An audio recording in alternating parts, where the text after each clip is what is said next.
Almost exactly a year ago, 2 police officers turned up at my door, morning of Remembrance Sunday. I was just getting on my black clothes and my poppy to go to our parade, and the coppers said they had come to inform me that a post I had made on social media had offended someone.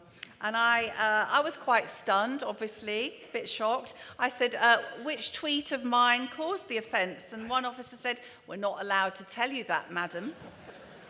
So I said, "Okay, well, who is my accuser?" And he said, "We can't tell you that either, madam." But they're not the accuser, they're called the victim. I'd never had a victim. You know what, if it had been any other day, I would have been upset and shocked, obviously.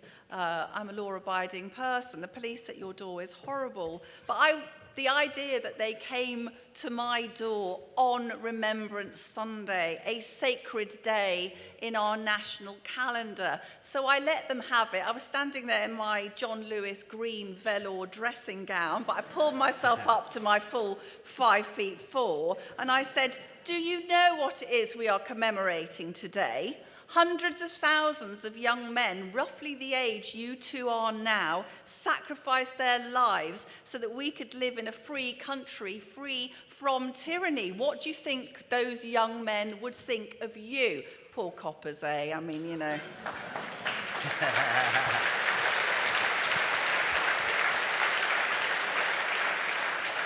The term Orwellian is overused these days, isn't it? But non-crime hate incidents, which can go on a person's record for 6 years without you even knowing about it, non-crime hate incidents really are what George Orwell called a fading of objective reality. This is chilling authoritarian overreach, ladies and gentlemen. And as Alan mentioned, at least 30 men, women, and children every single day are arrested for speech crimes. Now, some of the 30 a day, a boy of 9 years old in the northeast, he got a non-crime hate incident for describing another kid in the playground as smelly, fishy, and retard. I don't know what your school playgrounds were like, but everyone at Murden Avenue Junior School would have been in jail when I was 9 years old. And there was this poor guy in Bedfordshire. He got a police record for racial hatred after whistling the Bob the Builder theme tune at his neighbour. Now, Bob's treatment of Wendy could arguably be seen as a bit misogynist, but how is Bob the Builder racist? I'm wondering if Muck the Digger is a member of the traveller community.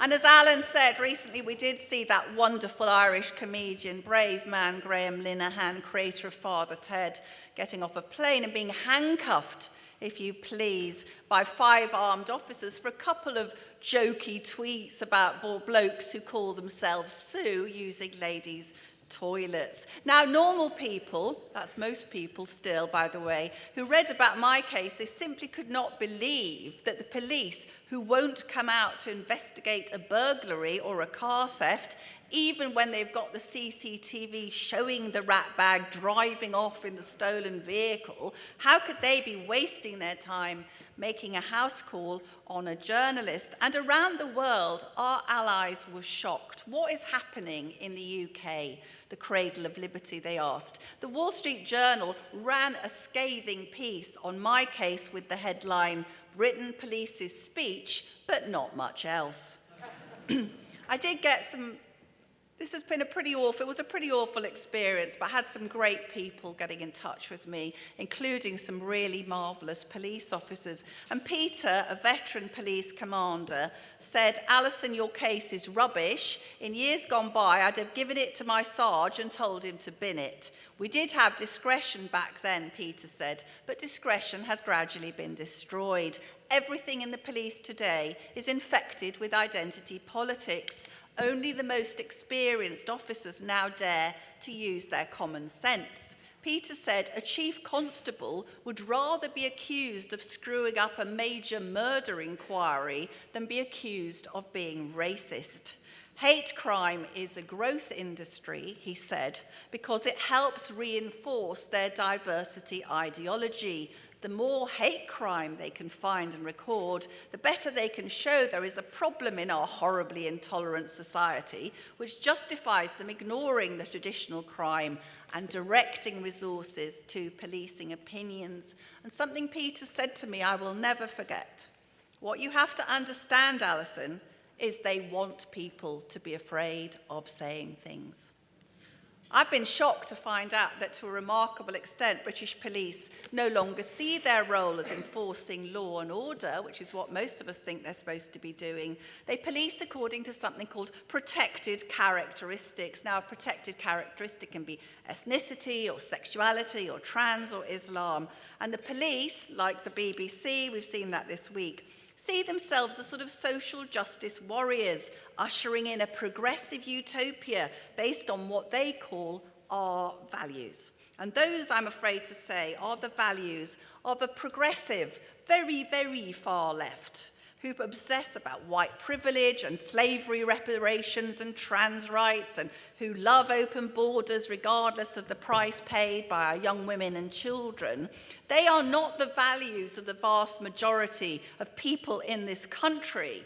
So those British people who hold the values most of us hold must be silenced and demonized and arrested and even jailed for holding opinions that threaten so-called community cohesion, while the real risks to our way of life are downplayed. Does anyone in this room seriously believe our society is more tolerant, more at ease with itself, less racist, now we have protected characteristics? One of my Telegraph colleagues, who was of Bangladeshi heritage, had a theft, and the police officer said to her, "It would really help if you were to claim it was racially aggravated."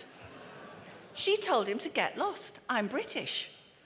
In July 2024, following, as Alan said, the Southport massacre of little girls at a Taylor Swift dance club, Lucy Connelly, a beloved childminder, wife of a Tory councillor, mum to a 12-year-old daughter, also mum to a little boy who died due to medical negligence when he was 19 months old. Lucy was jailed for 33 months for something deeply unpleasant she tweeted about illegal migrants on that horrible day, and deleted it within 4 hours because it didn't represent who she was.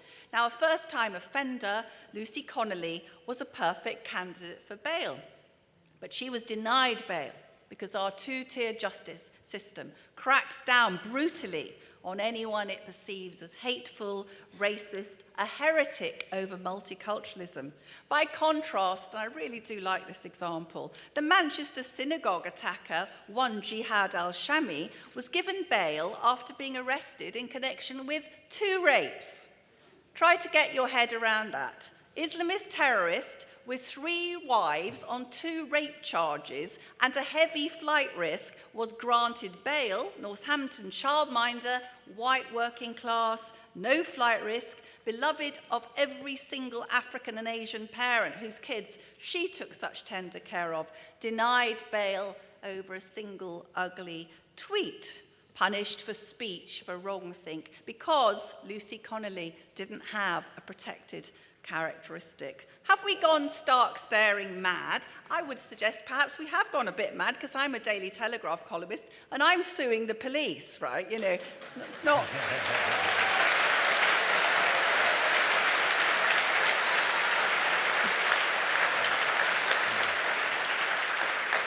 That didn't used to be something that Daily Telegraph people tended to do, but I'm doing it on behalf of all the thousands and hundreds of thousands of people who've had these ludicrous non-crime hate incidents imposed on them.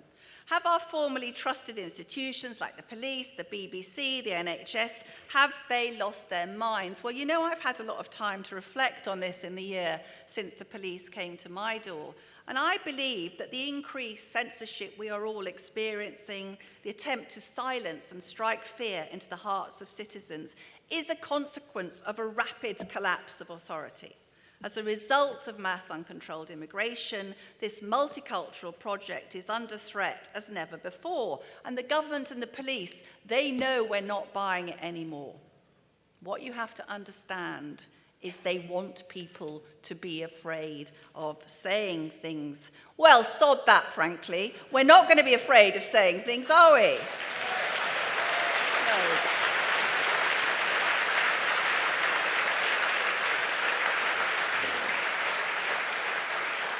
Together, we can push back, we can resist, and as Alan has given examples, Chief Constable Mark Rowley has said the Metropolitan Police will no longer be investigating these ghastly non-crime hate incidents, and that's because people like us, like the Free Speech Union, we campaign together to make them stop imposing that chilling penalty for free speech. Finally, we must not be afraid of saying things because those hundreds of thousands of young men we fell silent to honour on Remembrance Day. We don't get to betray their sacrifice or the country that they died for. The fight for freedom must never die. Thank you.